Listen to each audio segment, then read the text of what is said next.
22. A Igreja e a Obra de Deus. Vatmanei. A Igreja e a Obra de Deus.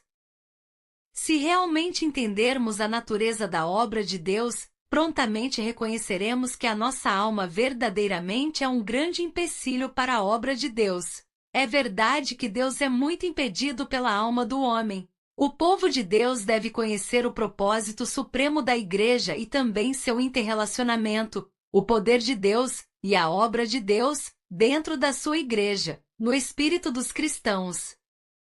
A manifestação de Deus e a restrição de Deus. Houve um tempo em que Deus se confiou à forma humana na pessoa de Jesus de Nazaré. Antes da palavra se tornar carne, a plenitude de Deus não conhecia limite algum. No entanto, uma vez que a encarnação da palavra veio a ser uma realidade, sua obra e seu poder eram limitados a esta carne. Este homem, Cristo Jesus, restringirá a Deus ou manifestará? A Bíblia nos mostra que, longe de limitar a Deus, ele manifestou a plenitude de Deus de modo maravilhoso.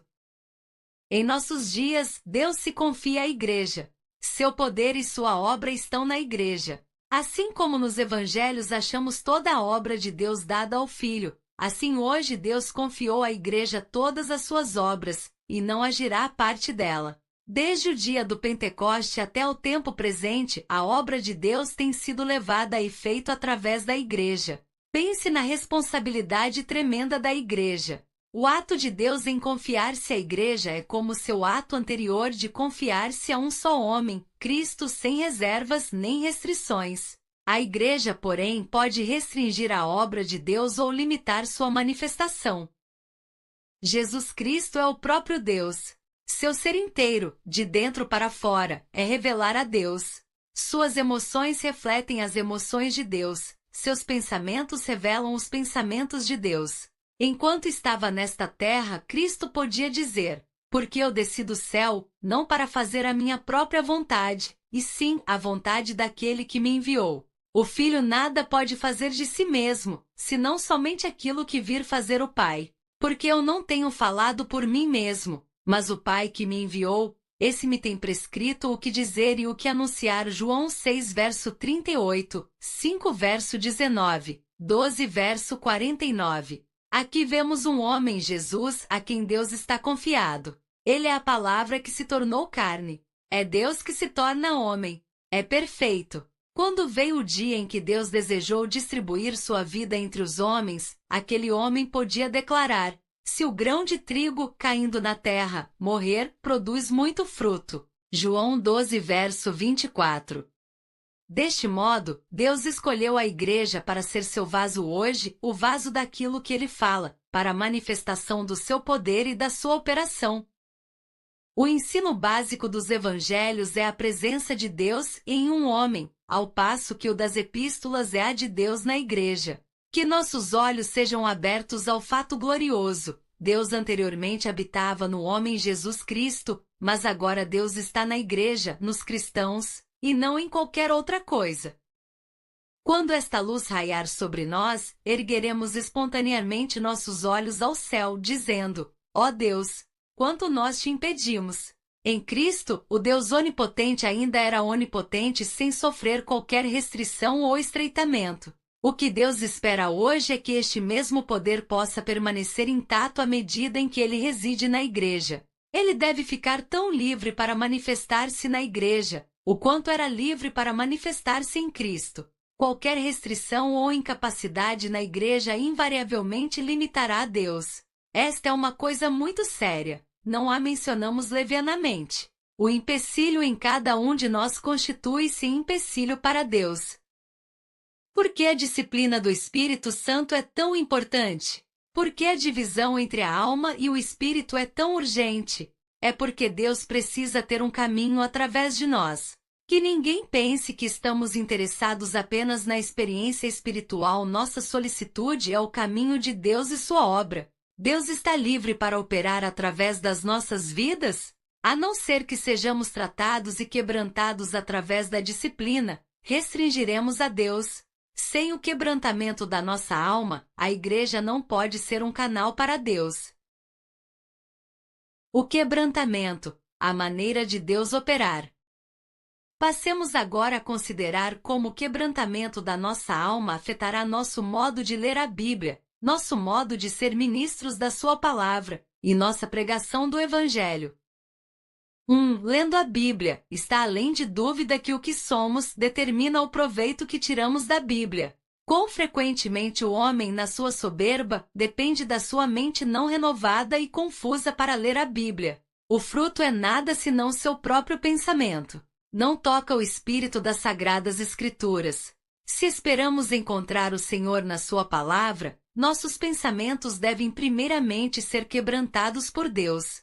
Talvez tenhamos alto conceito da nossa habilidade, mas para Deus é um grande obstáculo. Nunca pode levar-nos para o pensamento de Deus. Há pelo menos duas exigências básicas para ler a Bíblia. Primeiramente, nosso pensamento deve entrar no pensamento da Bíblia e, em segundo lugar, nosso espírito deve entrar no espírito da Bíblia. Você deve pensar como o escritor.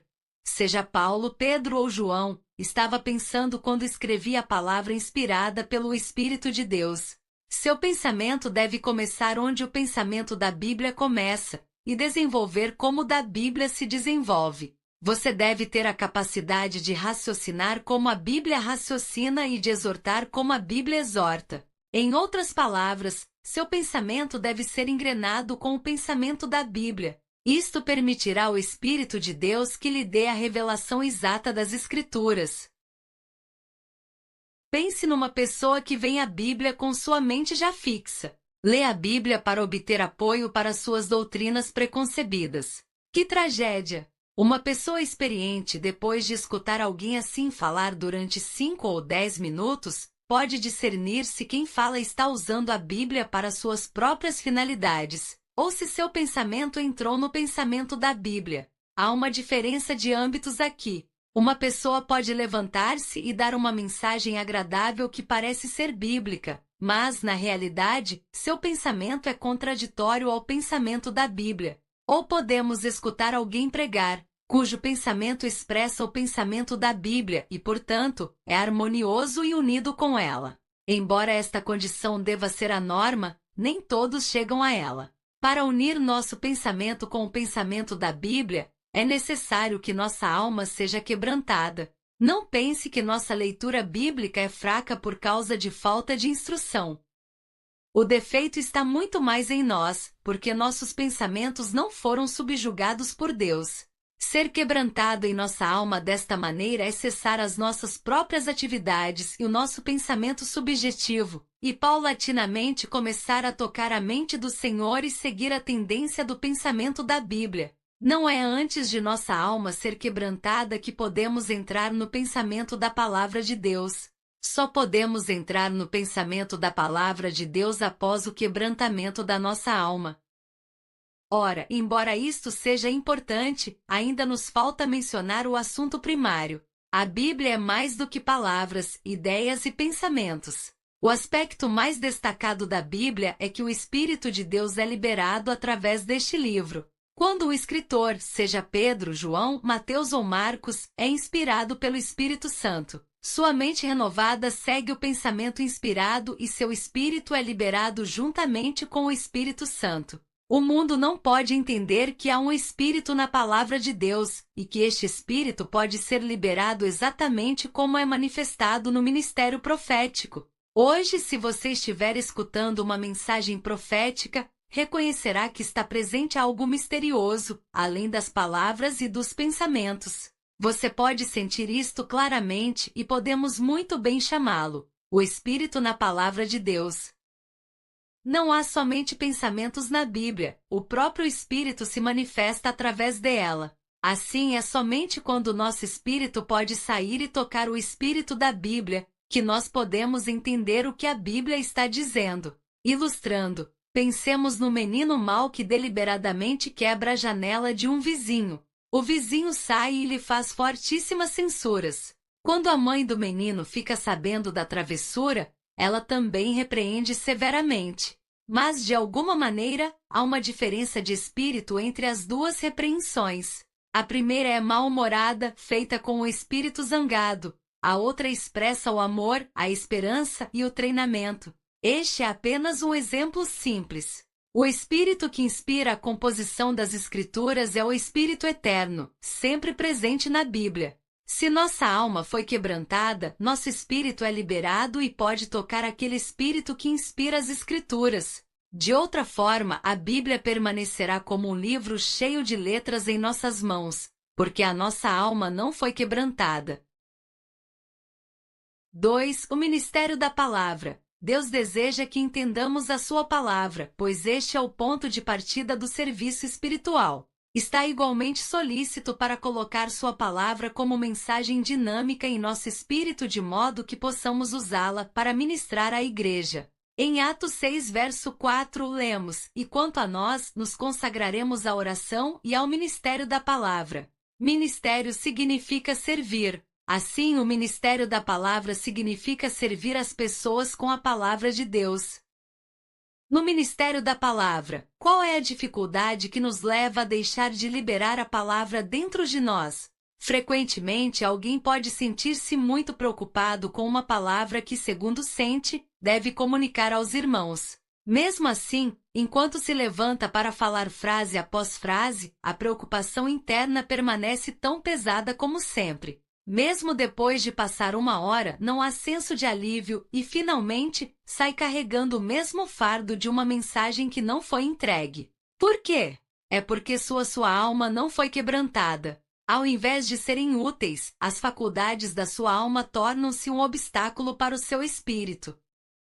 Uma vez, porém, que a sua alma for quebrantada, a expressão já não é problema. Então, a pessoa pode pensar em palavras apropriadas para expressar seu sentimento íntimo. Através da liberação do espírito, o fardo interno é aliviado. Esta é a maneira de ministrar a palavra de Deus à igreja. Repetimos então, a nossa alma é o maior empecilho ao ministério da palavra de Deus.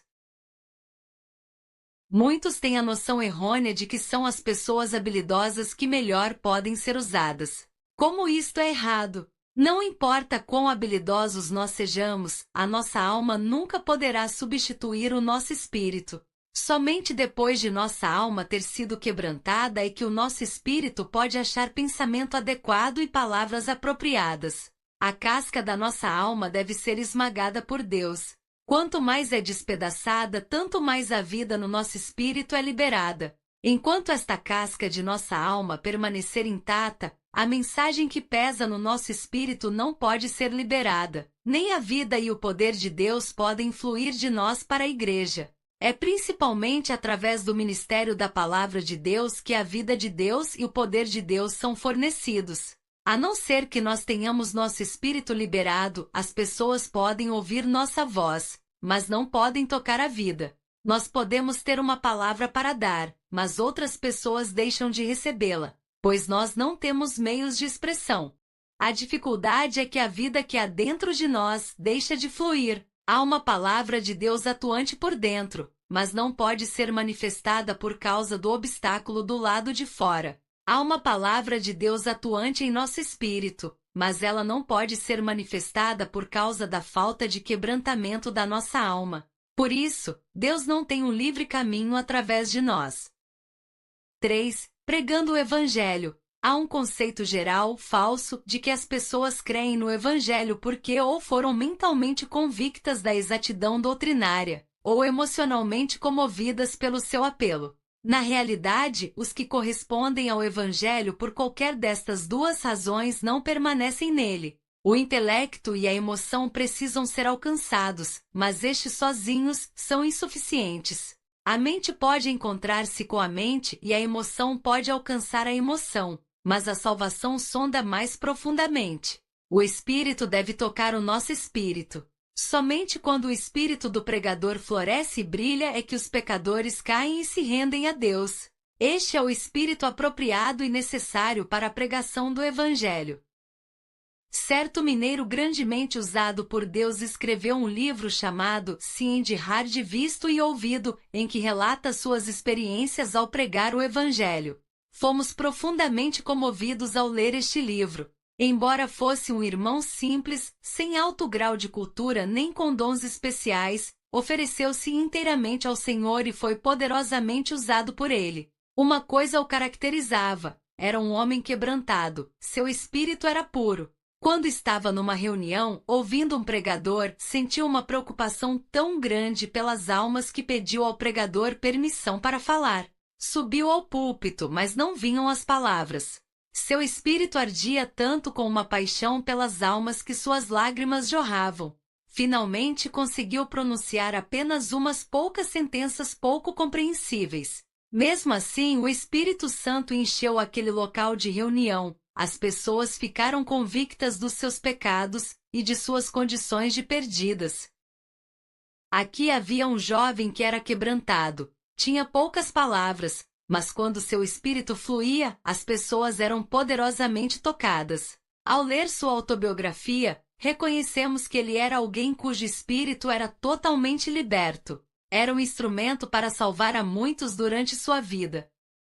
Este é o modo certo de pregar o Evangelho. Sempre que vemos alguém que não é salvo, sentimos que devemos pregar-lhe o Evangelho. Nós devemos permitir que o nosso espírito seja liberado. Pregar o Evangelho é puramente uma questão de ter a nossa alma quebrantada, de modo que o nosso espírito possa fluir e tocar o espírito de outras pessoas.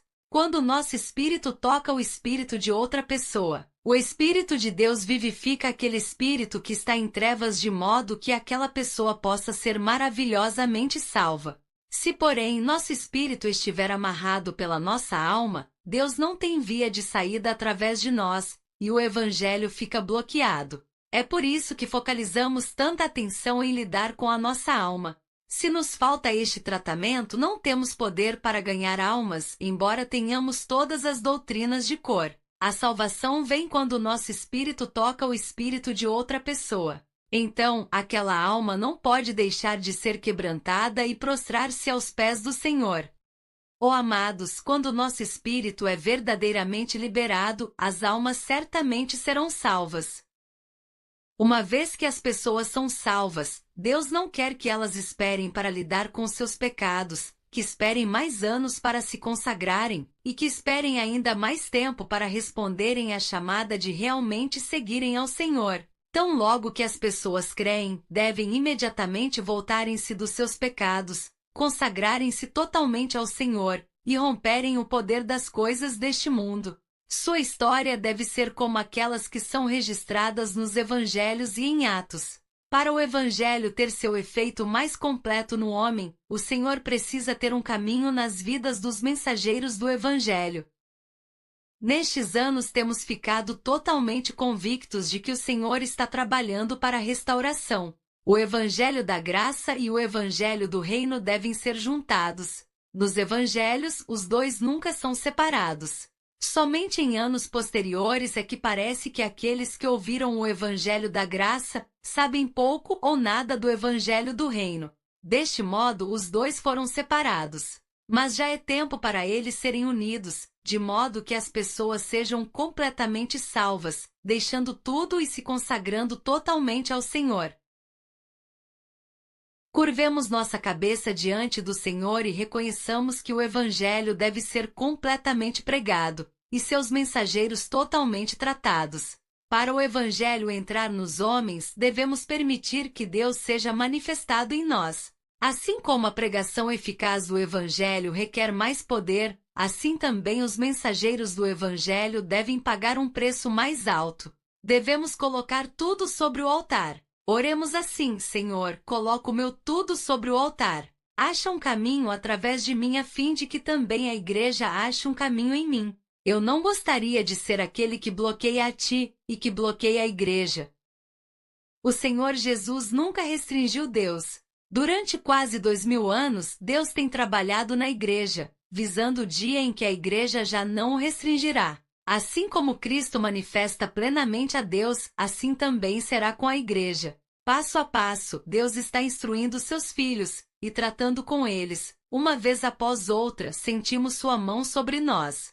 Assim será até aquele dia em que a igreja fique sendo realmente a plena manifestação de Deus. Hoje voltemo-nos para o Senhor e confessemos: Senhor, estamos envergonhados. Atrasamos a tua obra, fomos um empecilho na tua vida. bloqueamos a propagação do Evangelho e limitamos o teu poder. Individualmente em nosso coração, dediquemo-nos a ele novamente, dizendo: Senhor, põe o meu tudo sobre o teu altar, a fim de que tu tenhas um caminho através de mim.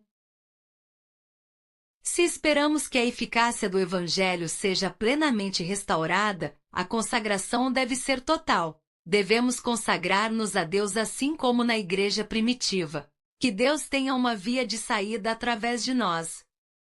Na próxima mensagem veremos o quebrantamento da alma e a disciplina do Espírito Santo. Jesus é o Senhor.